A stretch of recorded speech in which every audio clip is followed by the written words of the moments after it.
Welcome to the Average Joe Jiu-Jitsu Podcast, episode 19, Alan Gumby Marques. Alan Robert Marques was, who commonly goes by the nickname of Gumby, is a Brazilian Jiu-Jitsu black belt under Ralph Gracie and co-founder of On the Mat, a company that revolutionized Jiu-Jitsu's industry during the late 1990s and 2000s through their unbiased and innovative approach to the sport in both their journalism and retail trade. Gumby was one of the first grappling journalists in the U.S., having done a remarkable job of covering the initial growth of the sport in the Northern Hemisphere. Alan is also the founder of Heroes Martial Arts, one of the prime grappling academies in San Jose, California. Alan's top competitive achievements are in the lightweight or peso leve division, U.S. Open Championship, second place in 2006, American National Championship, second place 2013 as a senior one, and 5 grappling second place in 2014. Alan, thank you for coming on the podcast today and talking to me. How you doing? Yeah, no problem. I'm having a good time. So you can just call me, like, literally even my mother introduces herself as Gumby's mom in this world right now. All right, you will. If you say I talked to Alan from Jiu-Jitsu, like nobody's gonna have any idea who you're talking about. All right, I will henceforth refer to you as Gumby. Okay, cool. So you were born September of 1973 in Daly City, California. Okay. Yeah, that's true. Interesting. You're 2 years younger than me. I'm 50, so it makes you 48. So, and I just thought it was interesting because my wife came from Pacifica, so I was like, oh, cool, local. And how did you get involved in martial arts? And how old were you when you first started? What did you study? I did judo as a kid. Actually, there was since you mentioned that area, there was a boys club. I don't remember the exact location because obviously I was driven to it. Like, and I want to say I was grade school age, somewhere between Daly City and Pacifica. I do remember that, and I took about 2 years of judo, largely because I was getting bullied, and my mother was like, well, like, we'll take martial arts because, like, you know, like a lot of other kids will build up self-confidence, self-defense, but she thought karate was too violent, which it's very ironic to me now. It's like, oh, you can't punch and kick. So largely after I got reasonably good at judo, the next bully that tried to come after me, I threw on his head. So nice. Like, you know, which is a lot better. But unfortunately, one of my big regrets is I didn't stick with it too long. Like I got to the point where I could basically handle myself against bullies. And I did compete once or twice in judo, but after that, my interests went elsewhere. Yeah, I stopped it after like maybe yellow or orange belt. So fast forward several years, after getting out of college, I wanted something active to do. And this is, you know, 95, been a fan of the UFC since 93. We were watching the first pay-per-view broadcast. It was always kind of a fan that had an interest in it. And not only had an interest in it, I also kind of realized the value of grappling. So it's like, oh, a jiu-jitsu guy like is doing well. It's like, well, like I got some experience with judo. I know like that grappling can be effective in a fight. And as it happened, Ralph Gracie opened up his Mountain View Academy, which was literally like, it opened up and it was on my way to work. Like, you know, like literally between where my house was to where I was working, I drove by it, well, for about a month before I signed up. And kind of the rest is history at that point. Yeah, that was one of the El Camino, correct? Yeah. Yes. Yeah. I original Ralph Gracie Academy. Yeah. When I was first thinking about doing Brazilian Jiu-Jitsu, I thought about that academy. I actually called one time. I didn't get a call back, but I didn't know you should just go in. But yeah, they should have called you back. They should. Yeah, they didn't. So. They didn't. But yeah, I called them. I was looking around for an academy, and you know, I ended up landing at AKA. Primarily, sort of the same thing you said, because it was right next to my office. I found out it was like right around the corner from where I worked, and so I used to go over there and train at 11 o'clock every day, you know, because it was like my lunch hour. It worked for me. Yeah, convenience is a big factor. The funny thing about that Mountain View Academy, when it opened up, like jiu-jitsu was so new that there's 4 academies in the Bay Area total. I mean, we were fortunate they were black belt academies too. Right.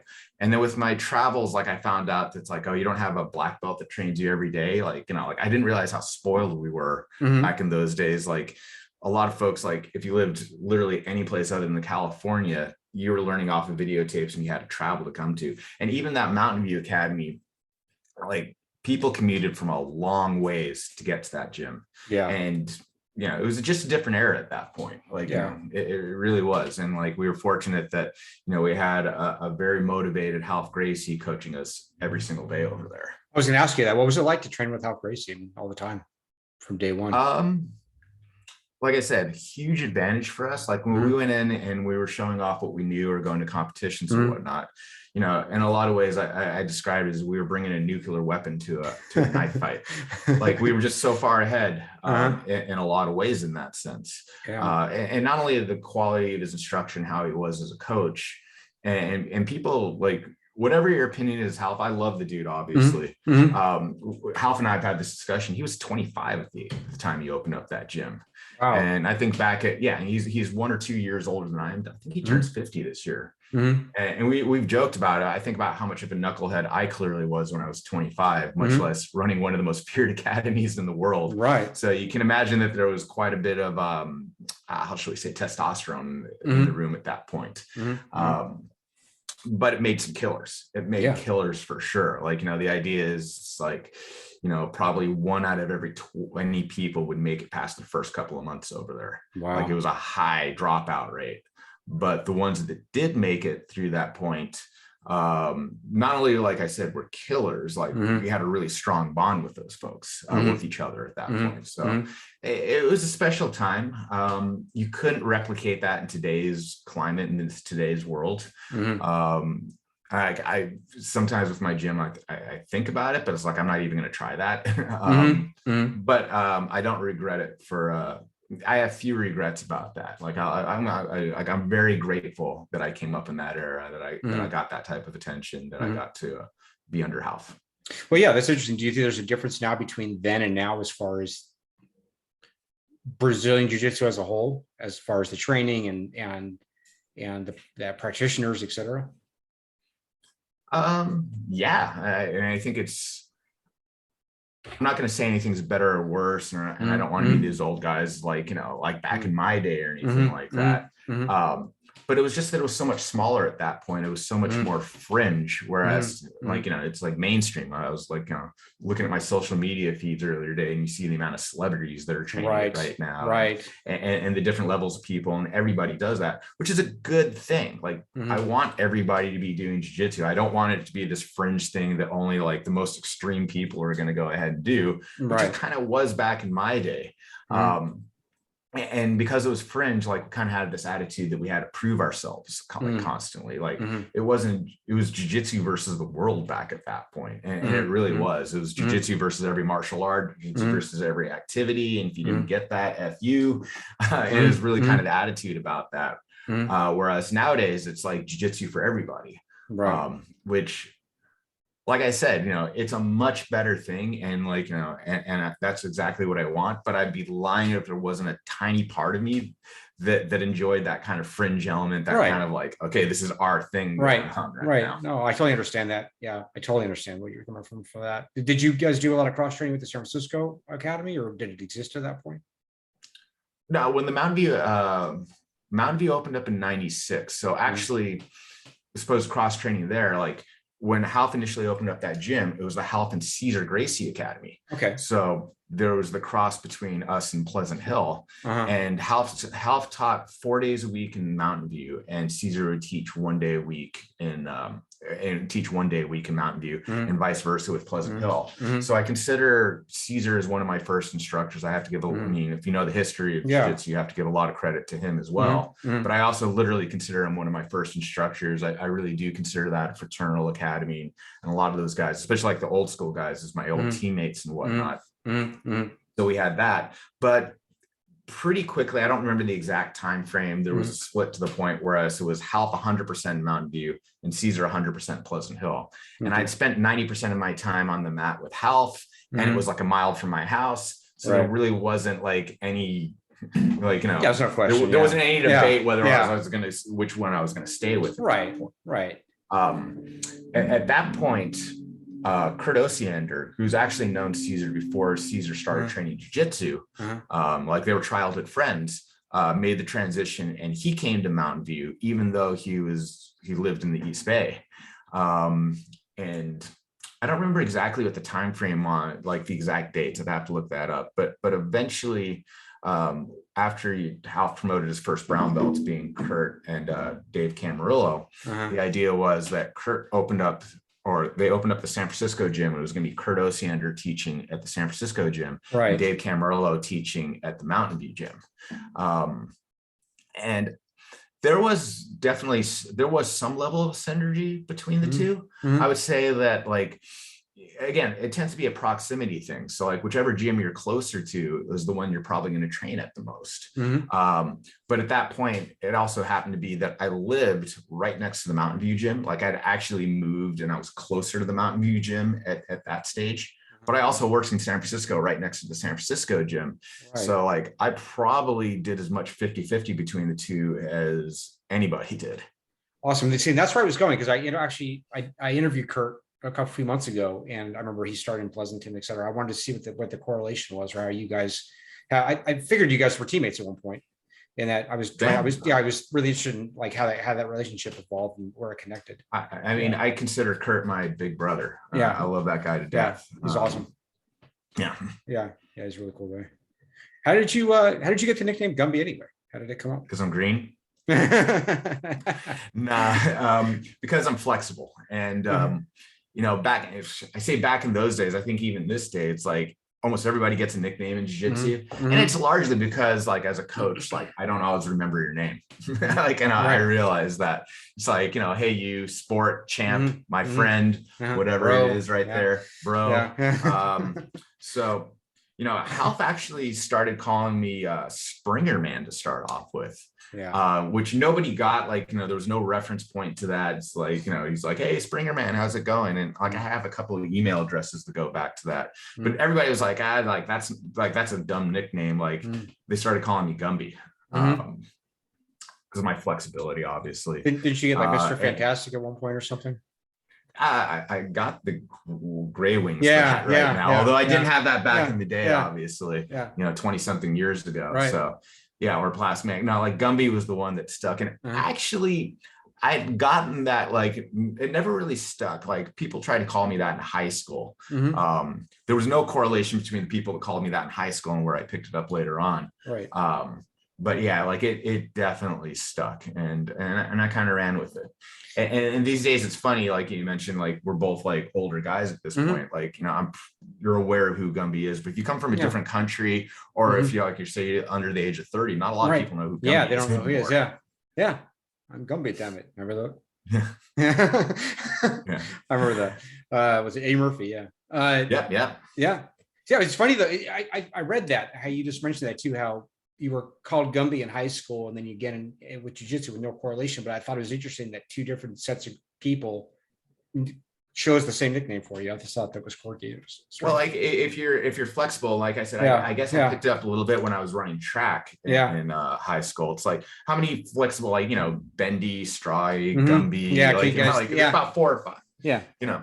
The other, like, you know, Jeremy Horn's also known as Gumby too. Like, we've never met. We're Facebook friends and all that, but like people would say like, oh, not that they would ever get the two of us mixed up. And Jeremy Horn's like an old school MMA fighter out of the Militich camp. But he was the one that was really kind of, but I think more people knew him as Jeremy Horn, and his friends called him Gumby, whereas like literally everybody calls me Gumby, like personally or professionally and stuff like that.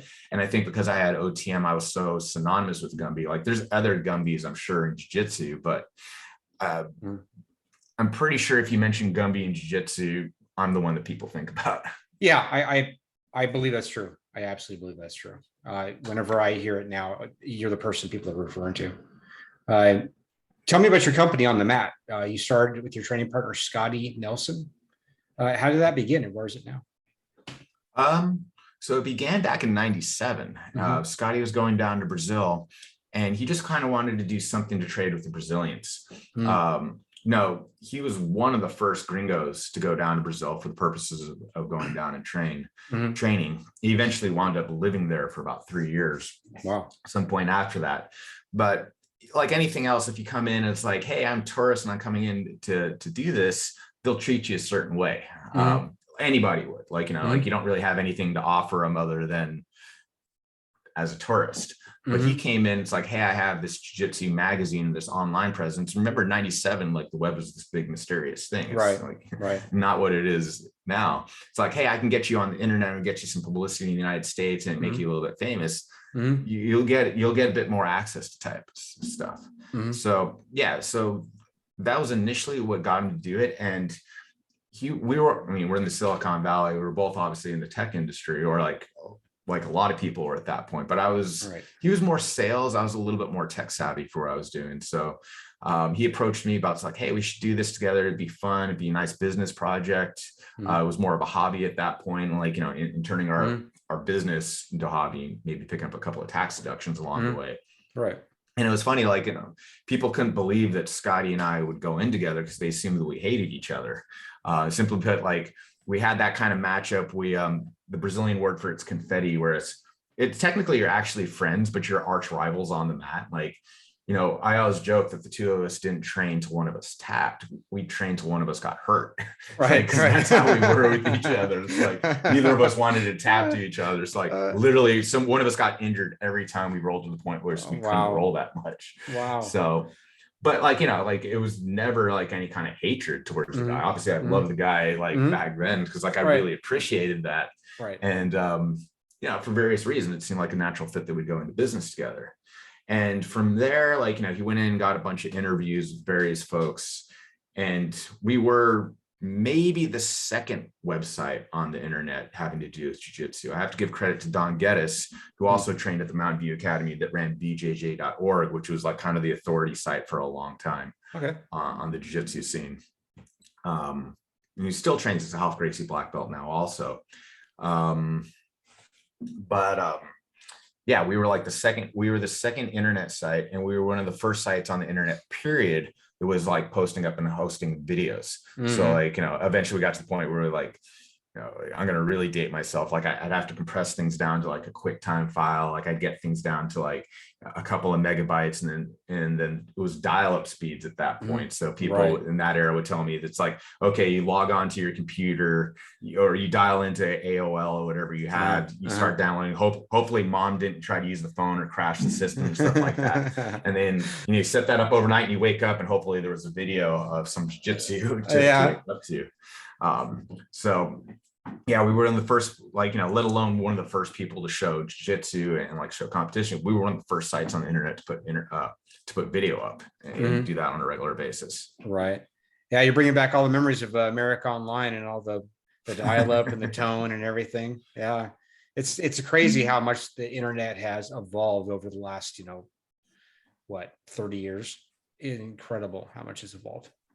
And you can make a strong case that it's evolved. Like not only is the internet involved, it's evolved everything else. Like you can make a strong case of how much the internet has evolved jiu-jitsu, whereas before it was like this closed door. If you wanted to learn a technique, like you either had to travel to a place or you'd spend like $1,000 on VHS tapes or whatnot. And now there's just so much information out there, for better or worse. Anybody can go ahead and put an instruction on. Anybody can put their competition footage out. Anybody can host a podcast at this point right now. Right. And that information's all out there. So instead of, the evolution, instead of years to get to a point or years for that information to get out, is literally in the matter of days and hours at this point that the information goes out. Yeah. It's like almost information overload at this point. You can go on YouTube and type in a technique, Berimbolo, and just get 1,000 videos to, go through and just, overload your brain with the information. It's incredible. I think that, I know a lot of people say it, and I agree with it. I think that's why, like, you see a lot of these young kids just like becoming so good so fast. It's all their ability to find all this information and just train as much as they can. Yeah, that's a big part of it right there. The information's out there, the evolution's out there. The fact that like you have kids that are like, there's kids that are homeschooled to train this, which I think is a bit crazy. But there's so much more training going on.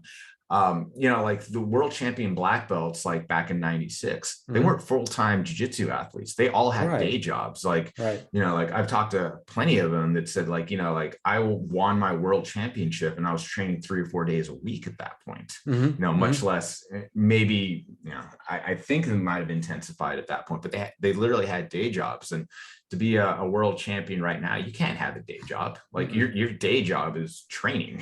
Right. Right. You have to be able to train like twice a day, like almost every day, and and all the other stuff that goes into it, and the strength training and And that's the minimum requirement right. to be at that level. Like that's Right. not a guarantee of a championship at this point. Right. It's a Right. minimum requirement to be at that Yeah. level. Yeah. I mean, well, what would you, just on that topic, for the average person, the average practitioner, or your average student, what would you recommend? How many days a week should they train for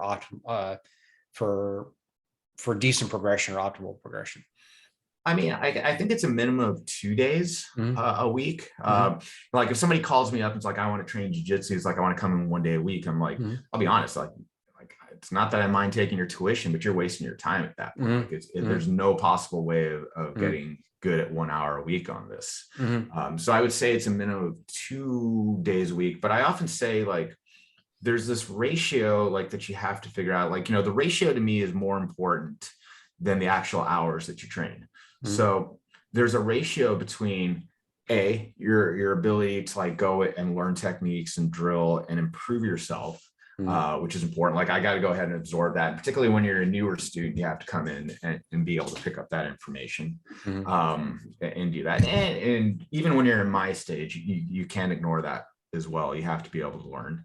There's a phase whereas you got to actually go out and do that type of stuff. You have to spar, you have to drill, you have to put this stuff into Mhm. action. You have to see this actually works. Like, there's this whole thing about, lab work and field work right there. And in Mhm. jiu-jitsu, Mhm. you have to have this balance and you have to be able to do both. Mhm. And on top of that, there's it's a physical art. Like there's a physical conditioning that you have to do on this, strength and conditioning, rehab, prehab, and stuff like that. Especially now that I'm Mhm. getting older, like Oh I'm yeah. really realizing the importance of that. That jiu-jitsu, like hardcore training, will put up a lot of imbalances in your body. Mhm. Like it'll mess you up in a lot of ways.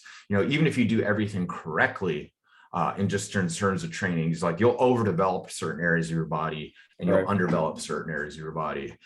So my workout routines before is to like, okay, like I'm gonna have a tighter triangle or a bigger Mhm. pull or a stronger Mhm. cross collar choke, or things Mhm. that would make me better as a jiu-jitsu practitioner, or what I thought would make me better as a jiu-jitsu practitioner or more Mhm. offense or whatever. Mhm. And now I realize like, okay, like I'm really strong front core, like I really can pull and stuff like that.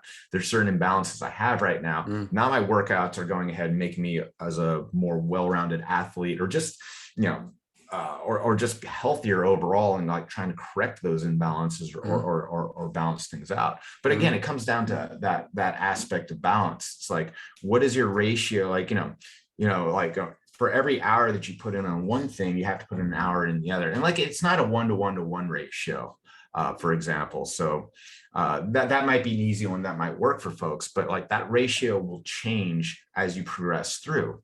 Mhm. So I say that like it's probably a good thing to start off that way, or think about that way when you're earlier in your career, let alone what age you are. But like it's a Mhm. good thing to think about that. But everybody knows this as you go up the ranks. Like the blue and the purple belts, for example, like have this thing like, oh, I know everything I need to know, and all they want to do is spar. Like they literally ignore a lot of the technical aspects of this. Mhm. And I can say I did the same thing. So like, Mhm. Yeah. I can be sympathetic because like, I'm gonna do the fun part, I know all that. Mhm. And then you realize that you'll hit a wall that way. So like you'll go like, I got to go back to this technical stuff, Mhm. and kind of work back, and I got to go back and learn and stuff like Mhm. that. So that's the natural cycle on that. Mhm. And then when you get to be a black belt, a lot of us will say the same thing. It's like, yeah, I'm actually way more interested in the technical aspects or the fundamentals and learning that type of stuff, and refining my game than I ever was when I didn't know what was going on. Like, Right. so, but like going back to the original question is like, it's understanding that ratio. It's like, like although that this ratio isn't the same for everybody, like I will say it divides up into thirds. That you got to figure out, you got your technical time, you got your sparring time, and then you got your strength and conditioning time. and you better find out that balance, because if that balance is out of whack, you're not going to be that successful in this. Right. So going back to your comment on strength and conditioning, how are you doing it now? This is something interesting to me because, you know, we're our age, and I've been athletic all my life. You know, I haven't done jiu-jitsu all my life, but I've been athletic and I've lifted weights and I've done other martial arts and so forth. Do you feel, I guess what the type of workouts you were sort of describing before, or what you alluded to, is more of like a typical bench press, pull up type of exercises. Do you feel like there was a lot of carryover to those for your jiu-jitsu, or do you feel like there's something else you're doing now that's more beneficial? That actually helps? Yeah, I've never been a big presser. Like, here's the thing, like when I was younger and I had a bit more of an ego about stuff, it was like, if I wasn't good at something, like I'd kind of justify a way, like, or if I was better at something else, I'd kind of justify a way. It was like, oh, that one's not important, I'll work on this. So like, you know, my pressing's never been great. Like, you know, you say bench press, like my bench press is like, I always used to joke, and it's still almost true. It's like the bar almost caves my chest in. Like I can pull way more than I can do other stuff. But you know, like pressing, like, you know, like if I'm on side control, I'm not necessarily going to, if you bench press somebody off at that point, you know, very well that you're going to get your arm taken at that point. So I justify it's like, oh, like I don't need this pressing action to jiu-jitsu. It's like, well, like there's that imbalance right there. I'm so strong at my pulling and stuff like that. It's like, why shouldn't I have like a balance between the two of them to be healthier? Like, you know, like one of the big things is like we develop these strong cores, and like, you know, the old school ideas, like you have these V tapers and six packs and stuff like that. And I can hold planks, like I can hold a plank literally all day long, like, you know, from what we do in jiu-jitsu. But you find that you have these imbalances in, say, your lower back, like, you know, like for everything you do on front core, you better do something, you better get a pulling action, you better do this on your back too, or else you're gonna have crippling back problems down the road. And there's this aspect of training and I wish I knew this or would have listened to this type of stuff when I was younger. But there's this aspect of that training. Again, it's like, it's a long game. There's a longevity about this. We want this to enhance our lives. We want this to make you more well-rounded in all aspects, but specifically speaking about the physical ones. Like, if you know that you're being overdeveloped, or like jiu-jitsu will do wonderful things in building up certain aspects on it and not so great things on the other. So you better spend that time working on that other stuff. So going back to, like, say, the classical powerlifting moves, I will do pressing actions now, simply because like they were never great for me. Like, you know, like it was just like always an ego thing that like anybody can probably bench, like, you know, most people can bench press more than I could at that point. And it was like, like I can just go ahead and choke you out. Like, I don't need to be able to do this. It's like, well, I need that balance right there. I'm really finding that things like squats have really helped my back issues. Like being able to go ahead and do that. And like, you know, and at this point, when I came back into it, it's like, I don't even care. Like I'll squat with the bar in front of everybody at the gym. And I'm not doing this for anybody other than myself. To get that in balance. Like, I wish I could do deadlifts, although like there's some debate on how good front deadlifts are for your lower back. But right now, like, you know, like the imbalances or my back issues, like, you know, like I'm not comfortable doing deadlifts at all. So like I do a lot of other lower back exercises and things like that to try to compensate for that. And everything is with the eye of, when I say more mat time, I want to be on the mat longer and effectively too. Like, you know, like as much as I love being on that, what I can do, like if I ever got to the point where I was, it's probably happening sooner than later, that I feel like one of the guys taking it easy on me because I'm the old guy. Like I they won't admit it, but I've felt a couple of guys do that to me. But like that'll be pretty hard on my ego. Like I want to be effective, or at least effective for where I should be at this stage of my career, at this stage of my life. Can I make a suggestion? Try sumo deadlifting. If you conventional deadlift, that will put more strain on your posterior chain, your lower back. But if you try sumo, it takes some strain off the lower back, goes more into your glutes. Okay. Could just try it. You could also try doing it from a block, like having blocks underneath the plates, so the plates aren't actually on the ground, so it shortens range of motion a little bit. It might make it easier in your back. I need to find a gym that's more friendly to deadlifters. I have like a membership at City Sport. Again, convenience. It's like literally right around the corner from my house. So like squats and bench presses are easy to do there. Like they definitely don't have blocks and whatnot. Like I'll have to kind of look into investing into a membership at a more dedicated gym at this point. Yeah, I bought a bunch of stuff for my house. I've got my garage is all full of stuff, so I do it at home. So I get to throw chalk around and make noise and slam weights. It's fun. It's my little thing I like to do on the side. It's funny, like I had like a bunch of this equipment at because I moved locations from my gym. So like I'm literally across the street, but I moved to a slightly smaller space. So all the gym equipment that I had, I wound up getting rid of when I made the move. It's like, well, nobody's really using it. Most people come in and have this gym membership, and then the pandemic hits. I wish I had all this equipment still. It's like I wouldn't have had like, the gyms are closed. I had all the stuff that I needed and I never appreciated it there. Yeah, that's what happened. I mean, like when the pandemic hit, I couldn't train jiu-jitsu. It was killing me. And I went from training, 5-6 days a week to nothing. Yeah, for a year, but I lifted weights like crazy. It's what I did. That's what kept me sane. I just went on a lot of walks and lifted a lot of weights and watched a lot of jiu-jitsu video. So but yeah, try that. Try the sumo thing just when you get a chance. Just see if it feels better. It might be the ticket for you. Maybe that's good advice. So you opened up Heroes Martial Arts in San Jose, California in 2009. And what's the story behind the name? I've always been curious about the name. So I threw a few years prior to that, a tournament up here in Northern California. And I wanted to do a NorCal tournament. Like at that time, if you wanted to compete, 90% of the tournaments in Southern California, you had to travel for that. And granted, more of the schools were down in that area. Like I wanted to throw something that was local or more catered to the Northern California crew. So like I called it NorCal, but the second part of the name, like I really want to emphasize the NorCal was a throwaway to me. It's like, well, like there's a bunch of things, NorCal All-Stars, NorCal, like, grappler, NorCal Fighters, NorCal Fighting, all that type of stuff. So I called it NorCal Heroes. It's like, okay, like I want to emphasize like, because my bias is like I've always thought the Northern California scene produced some of the best jiu-jitsu fighters in the world.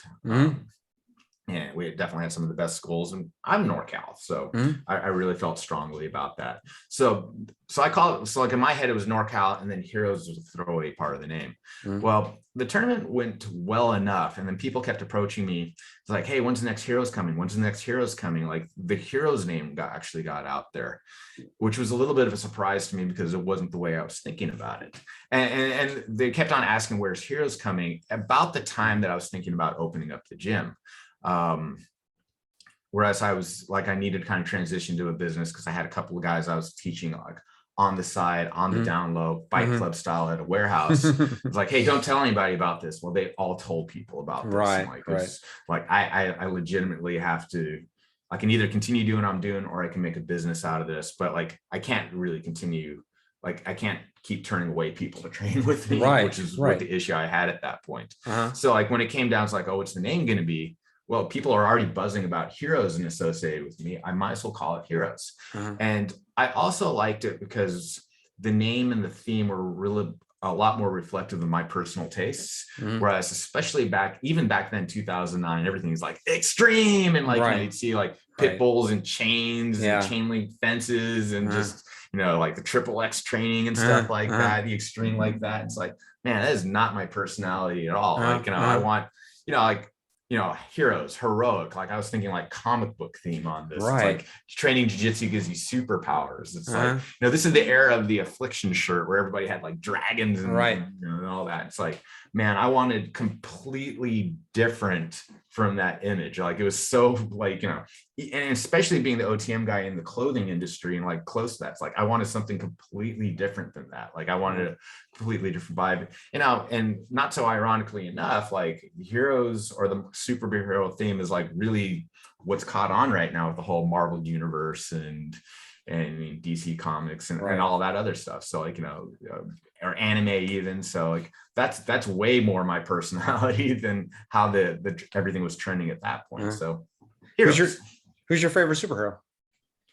Ooh, was Iron Man for a long time because like being kind of a tech guy, like I was kind of appreciated that Tony Stark can go in and he was a regular guy, and I was more of a Marvel guy than a DC guy. So like, you can say the same thing about Batman, but Right.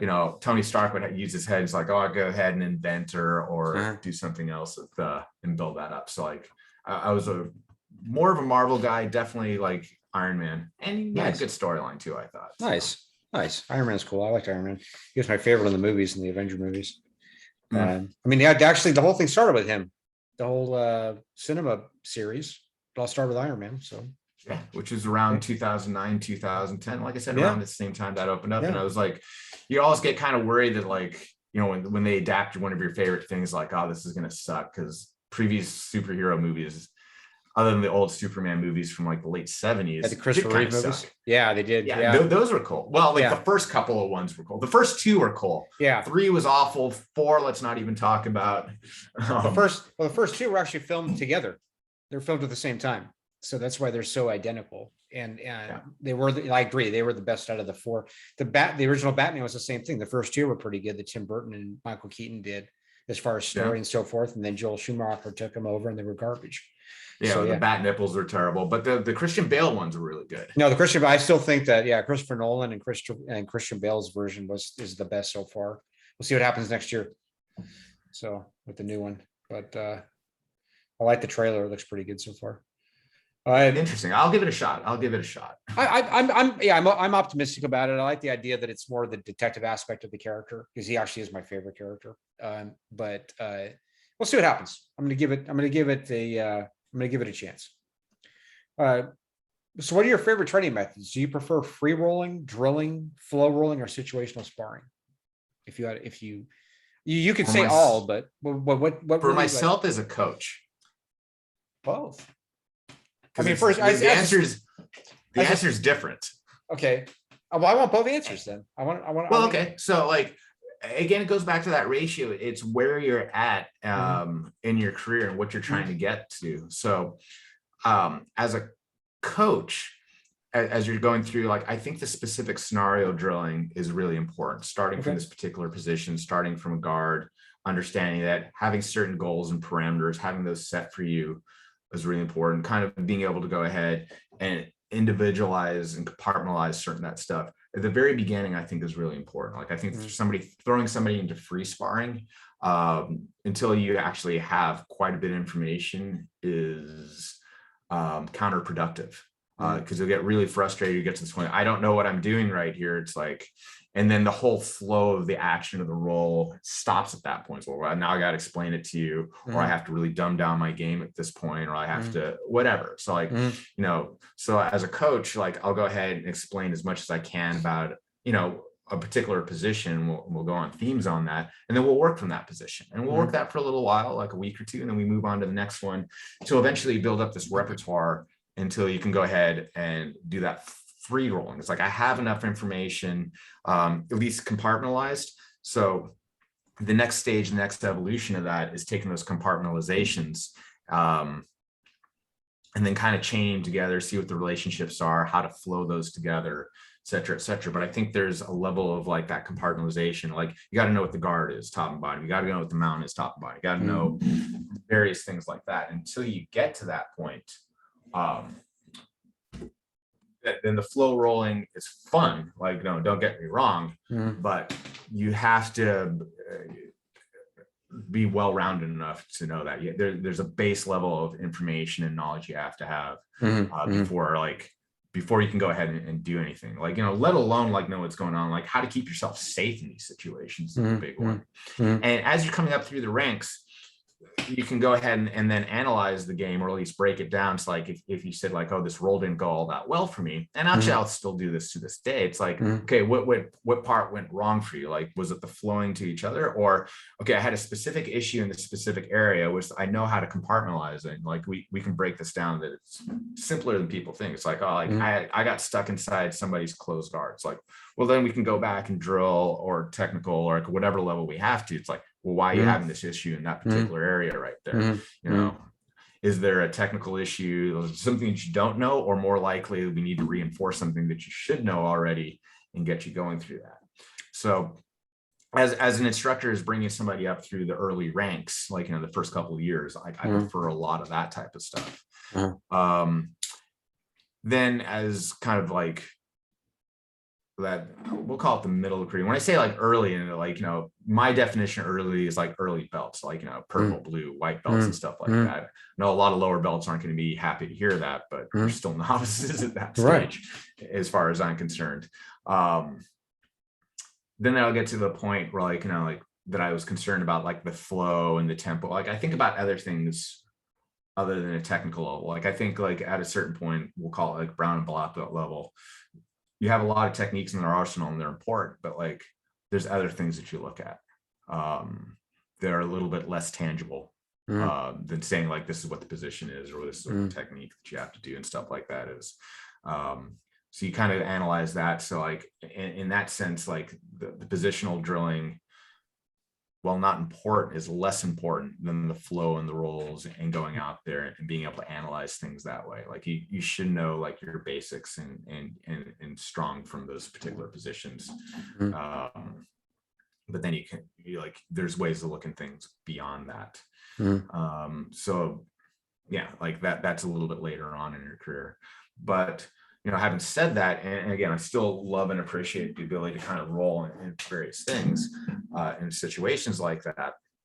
Now, at this point, I also do enjoy going back and doing the positional training, starting in various positions. But I look at it a lot differently now than I did earlier in my career. And this is me speaking personally as training myself. Like I'm trying to figure out the flow and the minutia at that particular position. I'm trying to figure out the little tweaks. I'm trying to figure out how to make myself, like I've said this with a lot of coaches, like learning a brand new technique. Well, it happens, like, it's hard to surprise me with that. I've been around for a long time, but or get me even all that excited about that. Like I'm a little kind of set in my ways, but if you can show me how to be 5% more efficient in something that I'm already versed in, I get super excited about. Yeah. Yes. I'm actually the same way. I mean, I have not been doing this nearly as long as you have, but that I like that. I like, but if I find something like some nuance, some new detail that helps something that I already use in my game and it makes it better, that's what I get excited about. I don't really like the idea of like collecting a whole bunch of different techniques you're trying to do, because you can't master all those things. Sometimes you get very proficient at 1,000 things. But yeah, I'm the same way with that. Absolutely. That's a really good answer though. That was a very thorough, detailed answer on how to break all those aspects down. And I'm just thinking about that. I think about that a lot as both what makes myself better. Cause like if I'm not doing this for myself, like I might as well do something else. Like to the point where it's like, I'm a coach, so like I'm very, for lack of better words, or it's true, like you're giving, like, you're thinking about other stuff like that. But if you don't get something out of this yourself, and if I can't like do something for myself in jiu-jitsu, I don't think I could continue doing this. It's like, I still love being out there. Like I have different loves and my love for it's evolved. But at the core of it, I just love rolling and going out there. But I also know that like what my needs are as a coach, or as like somebody that's been doing as long as I have, are very different than somebody that just first walks in the door. And knowing like what those stages are and try to kind of how to tailor that and realize there's those things going on. I think it's not only important as a coach to be able to do that, it's also important to realize when you're that student walking in that everybody has different needs on that. So sometimes it's like, one of the things I do is like as coach, it's like I'll compartmentalize the training in the sense that this class is beginners, this class is for the advanced folks right here. Like if you come in this way, I'll cater it to this group. If you come into this class, I'll cater it to this group.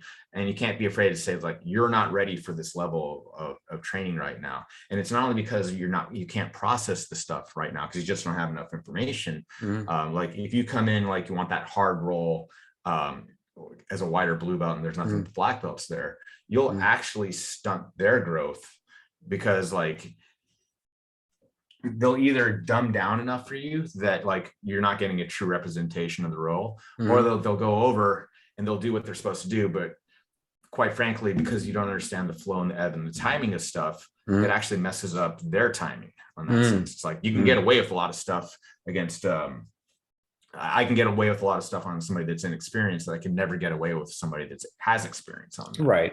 Right. Yeah. So absolutely. Yeah. I can relate to that. Do you have a favorite technique? Is there anything in particular that you really feel is like a core of your game, or something that really resonates with you? I say this often, arm drags are my favorite. Mm-hmm. And I liked arm drags for a couple of different reasons. Number Mm-hmm. one, they're so situationally diverse Mm-hmm. in the sense that, there's a whole self-defense curriculum in jiu-jitsu, and Mm-hmm. I kind of know it on and off. Half Mm-hmm. never really emphasized that. He had some pretty strong words for it compared to some of the other Gracies, to be honest with you, of what he actually thought about it. But I will say, like, in certain situations that were outside of the friendly confines of a mat or a dojo, that the arm drag was always the most useful move for me. Like, it's one of the first things, or like one of the only things I teach from a self-defense aspect, combining a lot of other stuff right there. But if you want a useful move, I think the arm drag's it. Like, and then from a sports perspective, I think it's one of the most useful moves also. It really is a core staple type of thing, because it really, the way at least I play it is, first of all, if I'm on the bottom, like, I think submissions off the bottom off your back are overrated. I absolutely think they're the most overrated thing in jiu-jitsu, because I'm not willing to submit everybody off my back, and I'm not willing to do certain submissions off my back to everybody. Like, I would say, like, if you outweigh me by 50 pounds and it's just training, I'm really going to think twice about arm barring you or triangling you.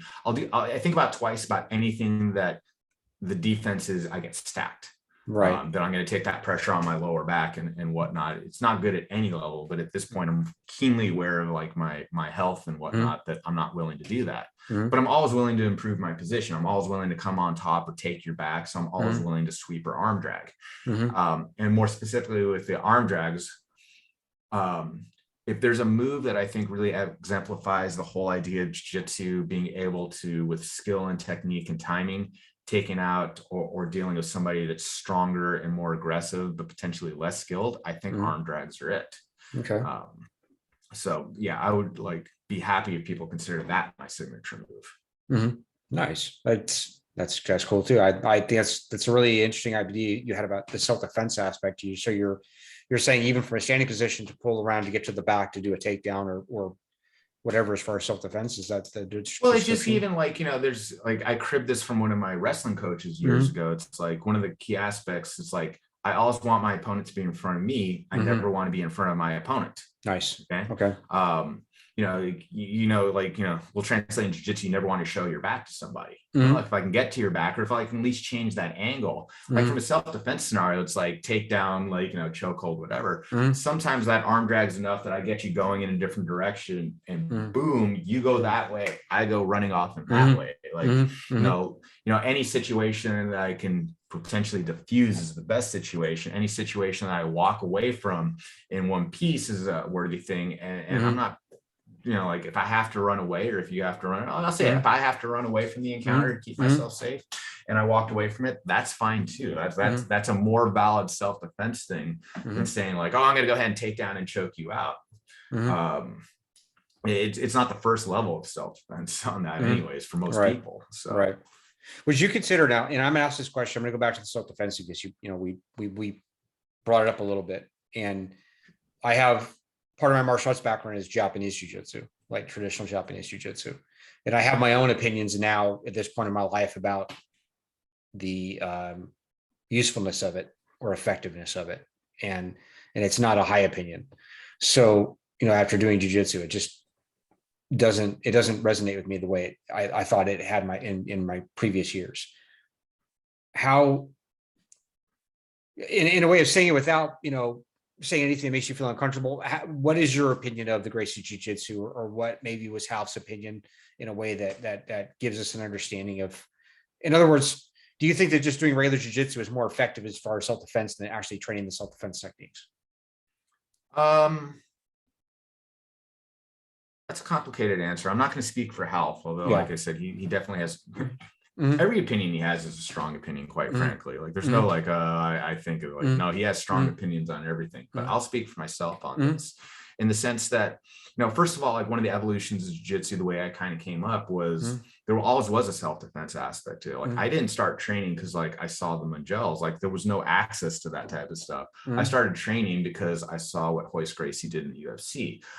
What Royce Gracie did in the UFC was really marketed as like what happens in the street, what happens in a self-defense situation. If you don't know how to grapple, you don't know how to fight.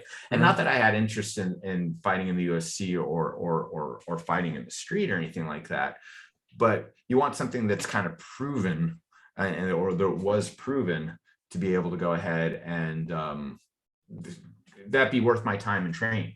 And like I said earlier on, like the idea that you had to be able to grapple to fight was pretty clear to me just from my own personal experience at that point.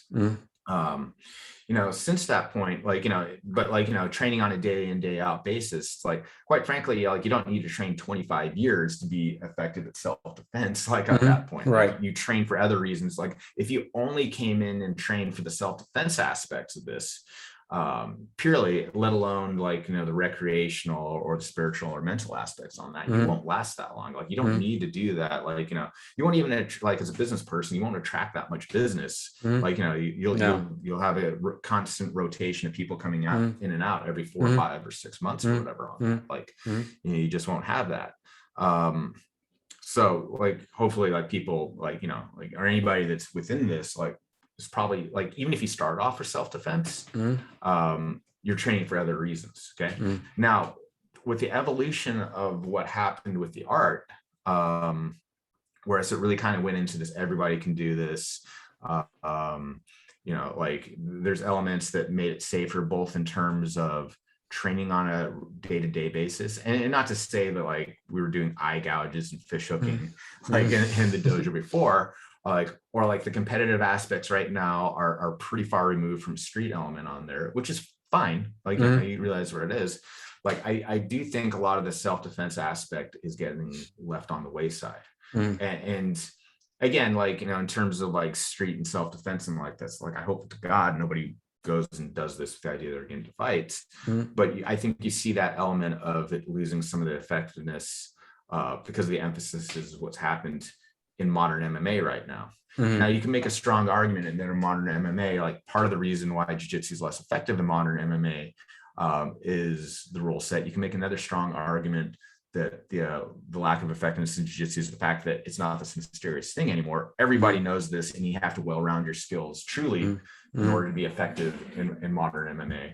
But I think that there's another argument that can be made that there's an aspect of people training or there's a stylized out there right there that there's no compunction you're ever going to get hit in the face doing this. Right.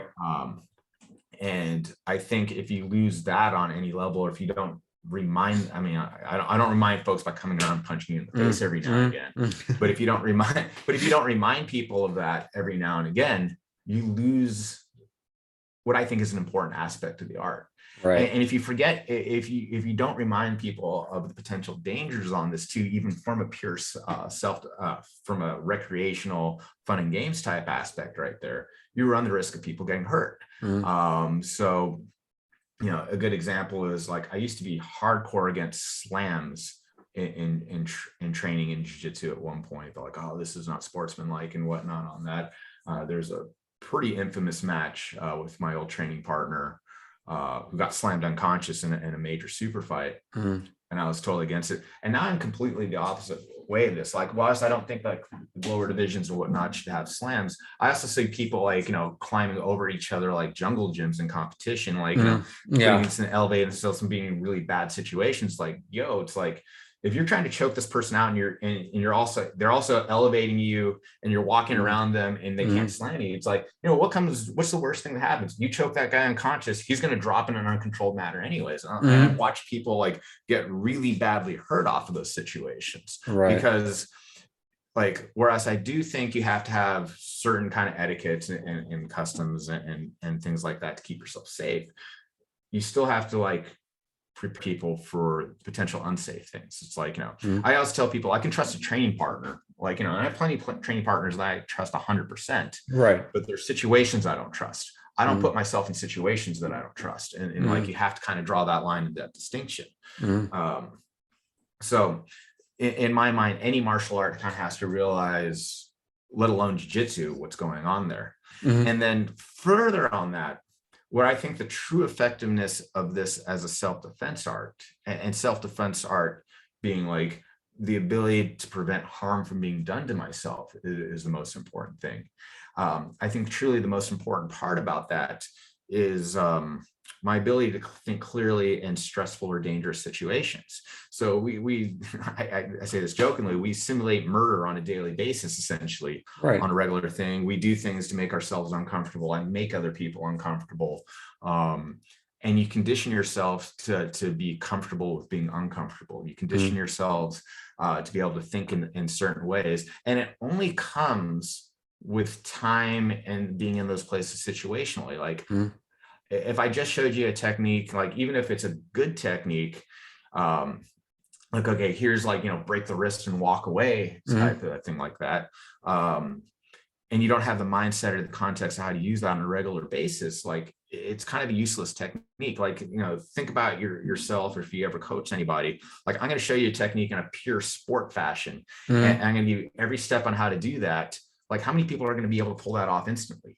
Okay. Like, how many Mhm. times you have to go around and make the corrections, like when you have a completely compliant opponent, Mhm. or not even opponent, a training partner that's helping you, trying to walk you through all these details, what makes this work. How Mhm. often are you going to get that? How often are Mhm. you going to pull off that technique when you're in the friendly confines of the dojo, when you're sitting there sparring with somebody, Mhm. and when it comes up and there's a bit of an elevated, stressful situation, Mhm. and you trained and you drilled that, like how often are you actually going to pull that off Right. in a training situation where it's a Mhm. very controlled environment? Now, Mhm. you take it from a self-defensive thing, like you do that self-defense seminar, like that break the wrist and walk away. What are the chances of the average person that's never done anything like that before to come in and learn that particular technique, and then God forbid goes into that potentially life or death situation, and being able to have the wherewithal, like, the calmness, that state of mind to be able to focus, let alone Mhm. pull off the technique with the details that they need to do in order to be successful on that? I'm going Mhm. to say that's extremely low, like I would if not agree. nil at that point. Yeah. Yeah.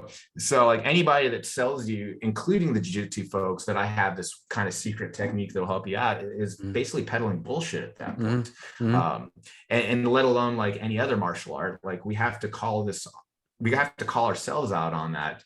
Mhm. If we don't want to be the bullshit peddlers on this. Like, one of the things that attracted me to jiu-jitsu is, theoretically, that lack of bullshit and pretense about things. Right. And I'm very opposed to any introduction of that within jiu-jitsu. Mhm. Like, like I ultimately, like, I really despise that element on that. Yeah. But that's me kind of ranting, being negative about this. Like, I think, again, that simulation of murder, being in that constant stressful situation, learning Mhm. how to deal with that stressful Mhm. situation, Mhm. and doing that on a constant basis, your fight or flight instinct doesn't kick in the same way that it does for somebody that isn't trained in being in that situation. Mhm. Mhm. So, the benefit of this is hopefully, like, again, God forbid you get into a fight or an altercation or something like that. But like, my fight or flight instinct doesn't kick in that same way. Like, or maybe it could be that you're at the counter at, your local fast food restaurant. They screw up your Mhm. order. Like, Mhm. hopefully your Mhm. stress levels and your tensions don't rise. You learn how to go, okay, I can deal with this calmly. Or like, dealing with like business or family or Mhm. loved ones and Mhm. stuff like Mhm. that. Like, when people talk about the ultimate benefit of jiu-jitsu and training, and why do you keep training, and why is it worthwhile to do that? I really consider that to be the number one benefit on that. It's the mental aspect. I do actually. I was thinking about that. It was like something happened like last week or something, and it was stressful for me for work. And then I thought about it, and I'm like, okay, just take a deep breath. It's just like being stuck underneath a really big guy under side control. It's just, you just got to stop and relax and take a deep breath and just deal with it. And that was probably like one of the first times where I actually was able to apply jujitsu to my real life, where I actually stopped and thought about it. So it's the same thing. It's just taking a deep breath, relaxing, and dealing with it. And so I agree. I think that's a big thing about jujitsu, is that it teaches you how to deal with hardship, and hopefully, it becomes a mental thing after a while. And I also would say about the previous comment you made about the effectiveness of like wrist lock, self-defense, and all that. Yes, when I did Japanese jiu-jitsu for several years, like 18 years, the one thing that wasn't involved that made all the difference was the live training. When I went into Brazilian jiu-jitsu, I went in as a black belt in this other art, And I went into Brazilian Jiu-Jitsu and I got annihilated by white belts. So in grappling. So it's because there's never any live training. And I really believe that to this day. And I think that the live training does provide all those benefits that you listed. And I think it's absolutely it's paramount. It's a requirement. Of all the belts in jiu-jitsu, which one do you think is probably the hardest? Or which one was the hardest for you? They all have differences in value. I mean, like I can say the white belt's tough because just getting in the dojo for a lot of folks, that's a pretty big milestone.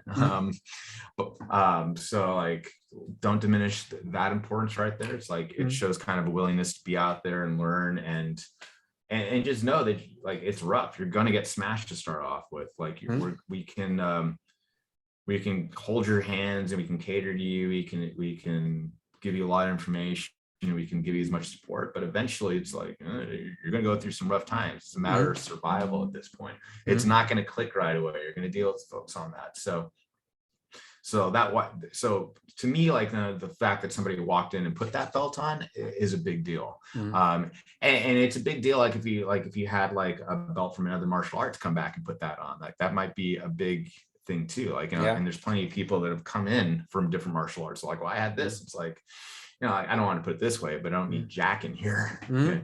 To the same way that my belt might not mean jack in your world either, but you're stepping onto my world in this case. So you have that value on that. The blue belt obviously signifies something that you made it through a certain, like, you're not a total beginner at that point. You've been indoctrinated. You should like, and not only you have like a certain level of knowledge, you have a certain level of ability to actually apply that. Like, so it's the one that, like if I give out a blue belt, like you're definitely indoctrinated. Like you know what's going on. Like you've bought into the system, we've bought into you. So that's a milestone belt in that sense. But it's still a relatively beginner belt. And like I don't even expect you to be all that well rounded at that point. In my mind, having said that, the purple belt's probably the toughest one to get. It's the one that I absolutely scrutinize the most, because if you got the blue belt for being what you were good at, you got the purple belt for eliminating what you were weak at. And some people can never cross over that spot. I hate to put it that way, but that's a huge thing, both from a skill perspective. It's like, I got away with pulling off and doing this stuff because I was good at it. Now I have to get good at what I suck at. That can be tough, just as a simple fact that you probably sucked at it for a reason. Like, it might not have just been like the lack of time that you put onto that, but it might have been like, there was just something that wasn't clicking on that spot, or there's something physically you had to get to that spot. And there's also the mental aspect of like, well, if it ain't broke, don't fix it. Or the aspect that you work so hard to get to a certain point. Like blue belts take years to get in a lot of cases. Like even nowadays, it's still a matter of like at least a year, like a most conservative, like, or accelerated type rate on that. The idea that you still have more to learn, you have to work on, you kind of have to humble yourself and get to a point around that out. It's hard for a lot of folks. Like, some folks might not ever make it over that spot, whereas like, I got to stop sucking at this point. Like, I got to work on what I suck at. I got to, not be afraid to fail in a lot of ways. So that's a tough one. Like, I consider that one the big hump. And then like brown and black belts are tough too, and they represent things. But I think it's almost like kind of a momentum effect that if you've made it to purple belt, assuming that life doesn't take you away from it, which it always could, you have a greater chance of getting it through it the rest of the way. In my opinion. Nice. Can you expand on where you talked about not being afraid to fail? Well, in the sense that, like, when you're training, and this will happen at all levels, including to myself, it's like, I can keep doing what's ever successful on this, like whatever I'm really good at, and I can just keep doing that over and over and over again. But there's a point you plateau, like, you're not going to get any better, like, or you'll get fractionally better at this point. Whereas like there's other things that you could have caught up on or done better at it, that you needed to work on. And not only that, it's like like I said, like, especially if you're doing this in rolling, the ability to like to fail, like I'm going to go ahead and try this out and work on it. And I'm going to really kind of diligently work on this to the point where I'm going to get better at this, as opposed to I'll go ahead and revert back to what I always know is a big thing. So for example, like I think most jiu-jitsu folks, as far as I've seen in development, believe it or not, mount tends to be the last thing that anybody gets good at. More like, even if you're a top person, more people develop better from side control to start off with. Yeah. It's an easier position to get to. It's an easier position to work on. Mount, just quite frankly, it seems to be easier for a lot of people to escape, let alone get to. So they'll be satisfied with never working a mount, or not working it to a really, really high level. It's like, oh, like I just keep getting bucked off the mount. Mount's not a good position, so I'll go ahead and just finish you from this, from a side control. Or in my case, it was like I would go to the back all the time, or I'll go to other stuff on that. And it wasn't until like, it's like, okay, like, you know, there's a deficiency in my game here. Like I need to work on my mount. Like I need to be offended if somebody escapes out of my mount. Like, you know, I can't be like, oh, I'll just go over to what I already know. It's like, I'm going to go ahead and work on this really hard. And I also have to accept the fact, because I'm working at it at this point, I'm going to get bucked off the mount a lot. Like, you know, I'm going to lose my mount a lot. And I might lose my mount and put myself, or find myself in bad situations unintentionally against folks that I know if I brought out my A game, I would beat. But that's okay. Like I have to be willing to do that, because I have to learn. Like I will never get any better at the mount if I don't work on my mount, if I don't situationalize myself, if I keep doing what I'm already good at. And that's just one example, but it's a really, like, I think most people in jiu-jitsu will relate to that, that scenario specifically. But it's like that idea. It's like, in order to succeed, you're going to fail a lot. Like you're going to go ahead and you're going to fail a lot. But like, you know, consequently, like, you know, failure for its own sake is as bad as winning for its own sake too. It's like, I got to analyze what I did wrong on this, like what, like, you know, what my, more so like what I did as opposed to what my opponent did, how I can counteract what my opponent tried to do, how I can make myself more effective. Like, you know, it's worth, you know, every moment that you have, like, you know, every experience that you have, to be able to catalog it and then learn from that. So like people say, like, you know, you learn more from failure than success. And I might contradict what I said earlier, but on that, like, no, you need to learn how to learn from every aspect and or get something out of everything. You know, or situationalize yourself, that you make yourself better each time you go out there. And that's a big thing for me. It's like, if I'm not improving in some aspect every time I go out there, even if I'm coaching, teaching, or if I have to roll with the white belt, I'm in total coaching mode. If I can't figure out some aspect to make myself better, then to me, it's pointless to do this. Like, you know, like I never want to plateau. I want to keep working and going forward. And if it means I suck at something or I make some mistakes, so be it. I got to keep trying. Yeah, that's excellent. You know, I was going to ask you about your top 3 concepts to focus on to develop an effective guard pass, but I'm going to ask you the same question for not for retaining mount, because I'm interested in learning about that. Well, what do you think would be like 2 or 3 concepts that somebody should focus on to maintain their mount or attack from mount? I can kind of go back. Like, I think I need to put a little bit of context on that. Like, I think concepts are important. Like, I think there's concepts that you have to have in order to be effective in jiu-jitsu, period. So if you don't understand some of my thoughts and concepts on jiu-jitsu in a general standpoint, which would be the same from the mount, from the top, or passing the guard, or for being on the bottom of this, that you're not going to understand what I'm going to say. Okay. Maybe not you specifically, but like your audience or anybody else. It's like, I need to put things in context. So I always say, like, there's a prime directive on anything. What is my ultimate goal? Like, you know, if you ask me the minutiae of the concept or whatever on anything that I'll ever do, positionally, techniques, philosophically, whatever, I'll say that I have a prime directive. It's like, what am I really trying to do? It's like, and I'll boil it down to this: it's safety first, then position, then finish. Okay. So safety, I got to keep myself safe. And safety takes its form of, like, in sparring, it's like, okay, I obviously don't want to get submitted. I don't want to lose what I already kind of built up to. And I really don't want to get hurt. Like, that's a big one on that thing too. Like, I won't do anything that's going to compromise me, both in terms of the immediate injuries, like, I can get dropped in my head at this point, or the long-term injuries, like, hey, if I keep getting stacked in this way, Mhm. I'm going to blow out my back in a couple of years. Right. So I look at that element. It's like, well, how do we do that? Position. Jiu-jitsu position is really important as we talk about that, but what do we really mean by that? And position for me is like, it's an odds game. Okay. The better my position is, the more chances I have of keeping myself safe, the more chances I have of finishing somebody off. Okay. That's all a position, or like, that's the best definition I can give you of position from this context. So I'm trying to improve my position so like I have the better chances, again, to keep myself safe and finish it off. If you can try submission from underneath the mount, but to me, it's like in football terms, it's the equivalent of trying to score a touchdown pass from my opponent's 1 yard line, or from my 1 yard line, and throwing 99. Like, it's not likely to happen against anybody that knows what's doing.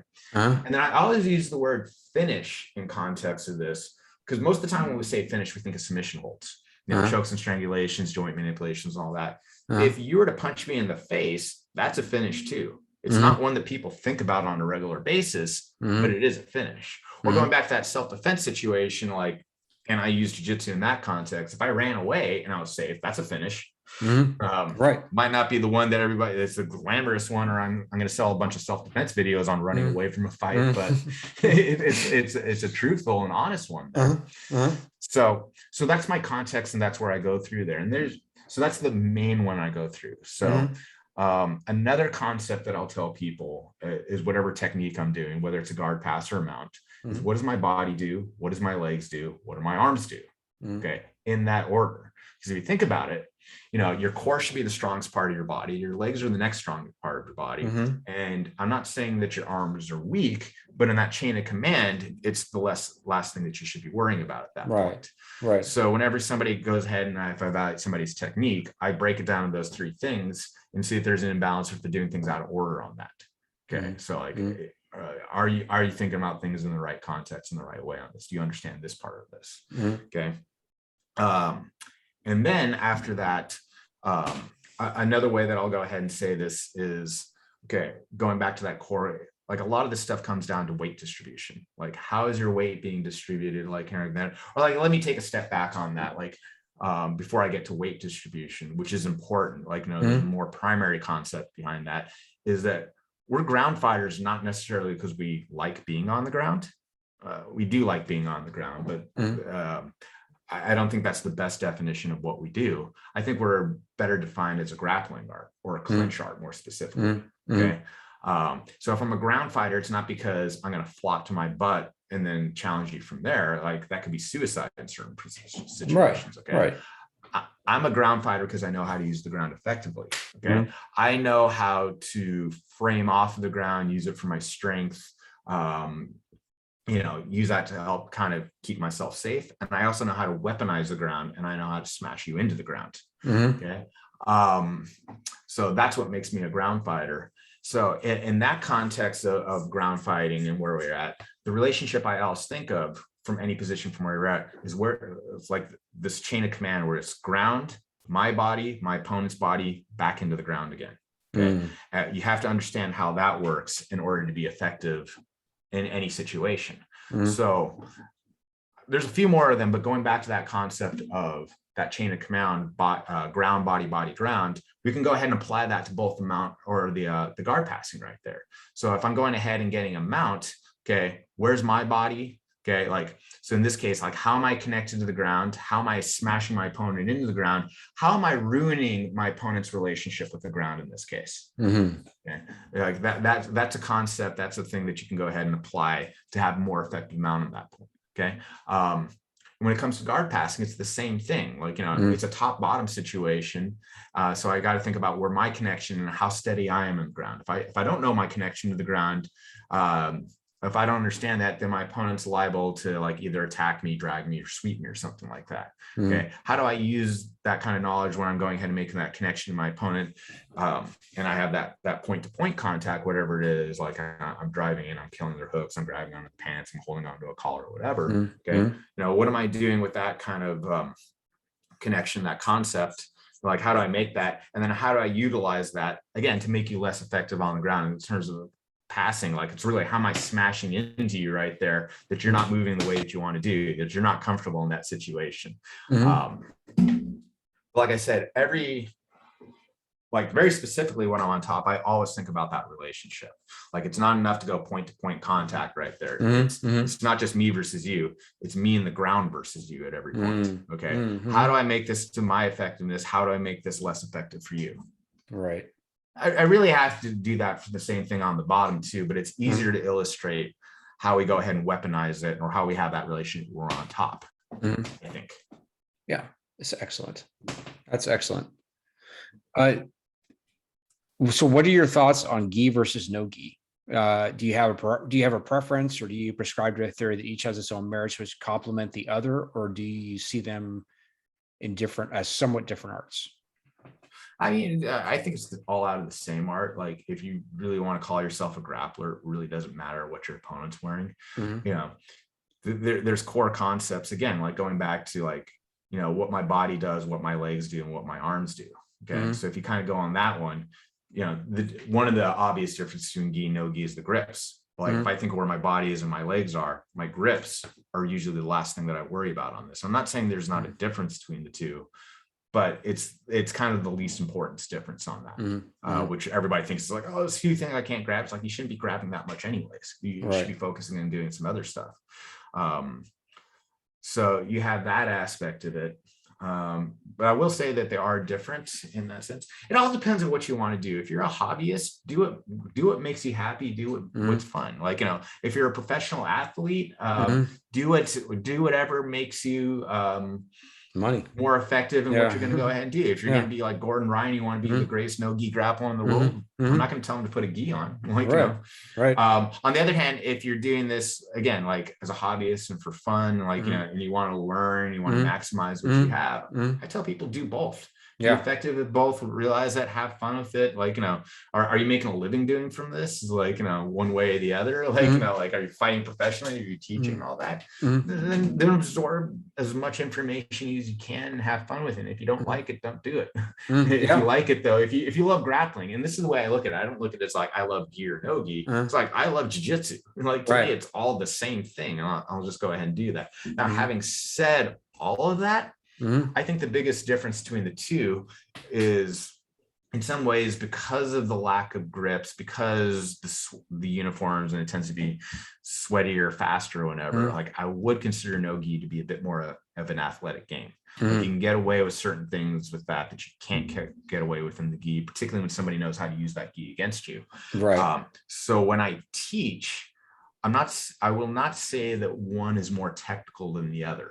Like they both have their aspects on this, but I find it easier to teach my fundamental level stuff with the gi on because it has an easier time for most people to remove a lot of the athletic abilities off of that, that you can't get away with certain stuff. So I find it easier to teach my fundamentals with the gi on. So all of my beginner level classes are gi classes. Okay. I was told this before in the past, and I ask everybody this question because I think it's an interesting theory. Would you agree that the gi teaches you really good escapes and defense because of the friction, and that no gi teaches you really good submissions because of the slippery environment, that you have to have more control in the submissions?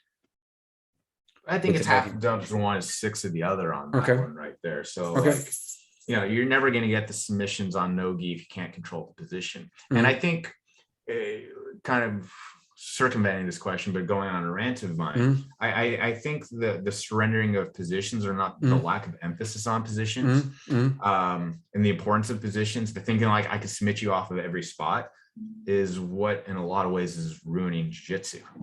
Like, and I'm using that word ruining very calculated on this, that you know, let's go back to MMA, and like one of the aspects of why jiu-jitsu is less effective of MMA is this idea is like, oh, I can go ahead and pull off, I can be in a bad situation, I can pull off a submission, okay? Which is true. The fact is though, like being able to pull off a submission is much more difficult than defending a submission. By far. Like I think anybody that trains that would agree on that. So like, I don't have to, like, even if you're a high level jiu-jitsu guy, I don't have to know a whole lot to counter you. So like to avoid getting submitted, like, you know, like at least in that context right there. And if you have this philosophy that I can surrender the position because I can get the submission, you can see where the flaw is on that if you can't get the submission. As a matter of fact, like the biggest weakness of jiu-jitsu going forward, like in the evolution, is we've surrendered too much of that.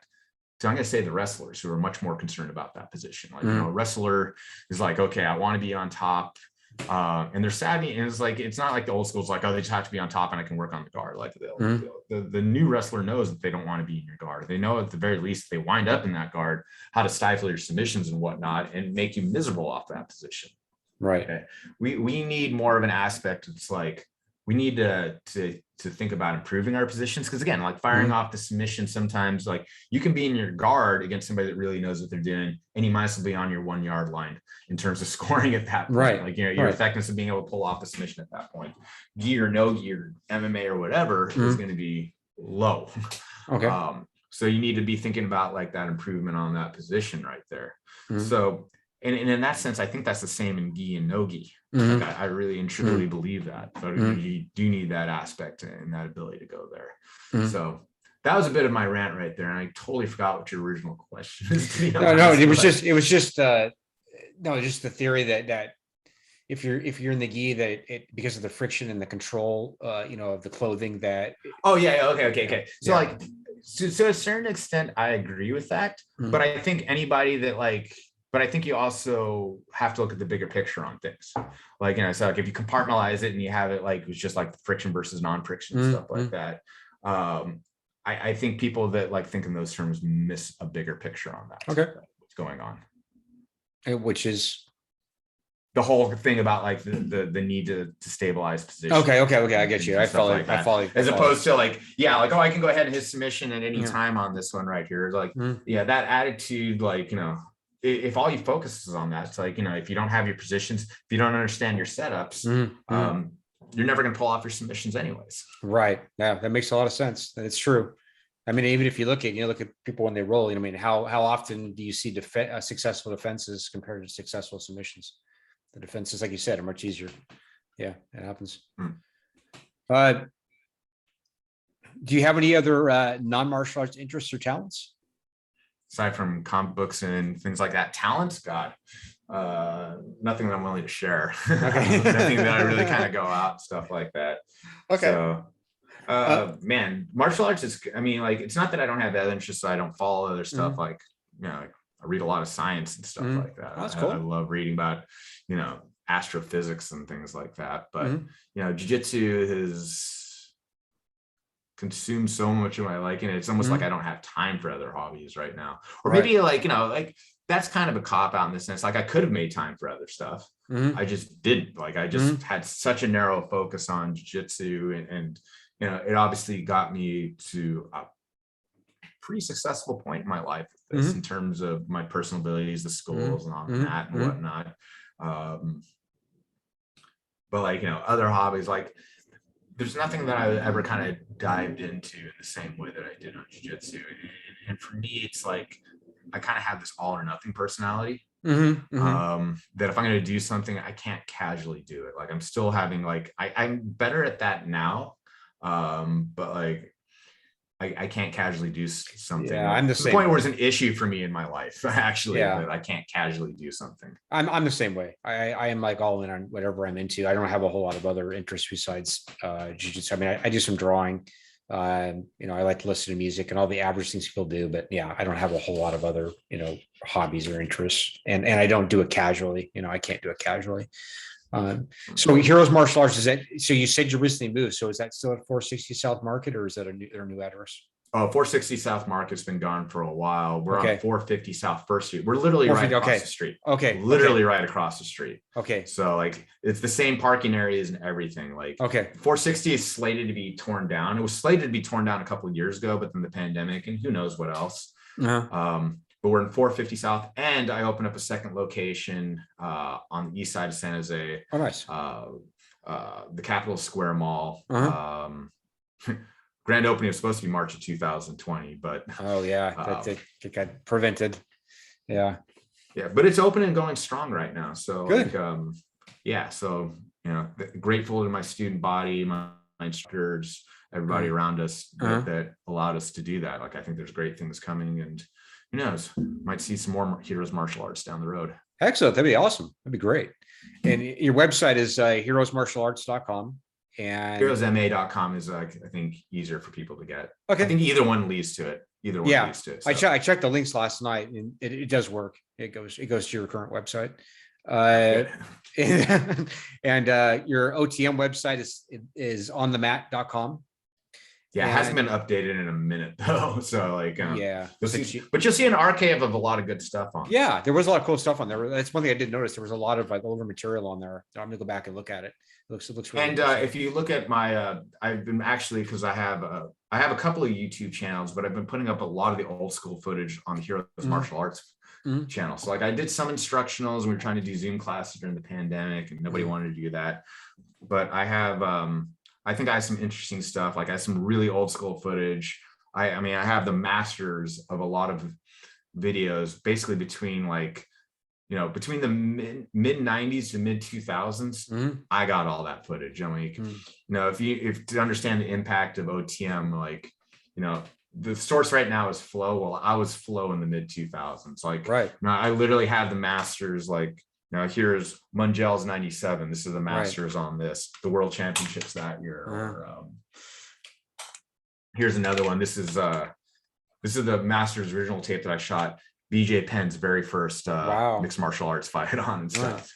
So like I got about 1,000 of these tapes. Wow. And so a lot of that's going up on our YouTube channel right now. Awesome. And I saw on that website that you have some footage of Hoxton. Yeah. Like I was digging through my archive, and I found Hoxton footage. Yeah, I'm reading Breathe right now, and I just read that portion of the book when he's talked about his son's passing. It was pretty sad. I just got that book yesterday. Like I was talking to one of my students about that. Like, I'm curious because I was around that era. Like I knew Hoxton, so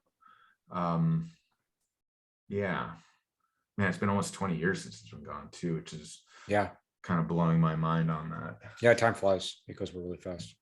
Yeah. But yeah, it's a good book. You'll enjoy it.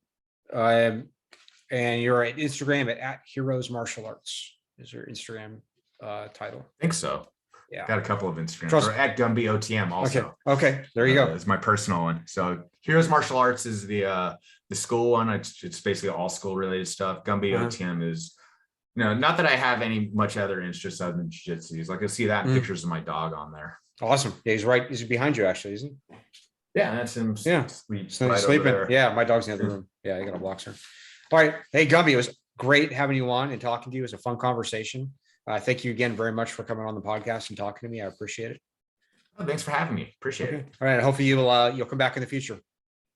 Yeah, anytime you'll have me, I'll come on. Okay, great. Sounds great. And maybe I'll see you on the mat sometime soon. I might be Samurai. Like I love Rich and Kevin and all those guys to death. And like, we're obviously kind of affiliated academy. Right. So yeah. Some point we'll actually get on the mat together. No, I was hoping, that I will actually run you on the mat soon in the near future. It'd be great. Okay. Awesome. Thanks, Gumby. All right. Have a great day. All right. You too. Take care. All right, too. Bye-bye. All right. Bye-bye.